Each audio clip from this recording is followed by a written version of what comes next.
Tsaka yung talungan. Hindi, for me, siguro yung OA moment namin. Siguro, sana mas na-handle ko siya ng paayos or mas sinabaan ko pa yung pasensya ko or mas sinawa ko yung pag-unawa ko para medyo naiwasan na yung ganung harapan, di ba? Actually, talaga hindi ko na rin naiwasan that time. Siguro naghalo-halo ng emosyon, yung pressure as a task leader, yung pila pa kaming oras para magsalita. So, ayun, siguro sana mas na-handle ko siya ng maayos. So, Bianca, I'm so sorry. Oh, I'm sorry. Sorry, ito mag-isip. So, ayun, at saka yung nalasing ako. Sana pala medyo... nalasing ka ba? Sana pala medyo, naghinay-hinay ako. Di ba, parang hindi na nadami si Shubi sa lapin. So, ayun, yun naman. Pero, nevertheless, sobrang, ang saya naman ng memories na yun. Actually, gusto ko siyang ulitin.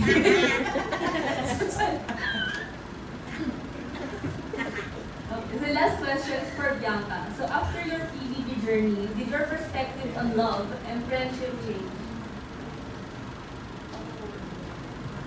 Wow.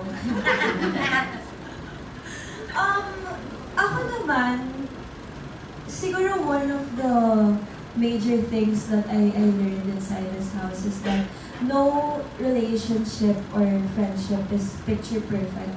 As much as you try to control the situation, wala talaga, hindi mo siya makokontrol. But with my housemates, with the people that I've grown to love, I really learned how, nagalit ako with them, I laughed with them, I've discovered so many new emotions with them. But I guess at the end of the day, yung isa kasi sa mga fears namin, nung dito pa kami sa labas, was that kapag nasa outside world ba tayo, magbabago ba kasi may ingay na ng outside world, tapos may distractions na. But one thing na pinangahawakan ko talaga in namin lahat is that at the end of the day, we really choose each other. So I guess that's one of the main things that I do is panindigan yung isa't isa, yung friendship na, at yung pamilyang nabuo namin dito sa People stay book and busy.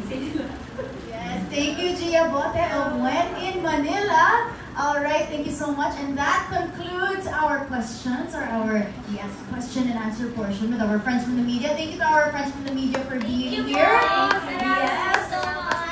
And that wraps up our first batch for today's Spotlight Press Conference. Palakpakan po natin ang kapamilya ex-housemates natin here at Cyril at the Ambiance AC.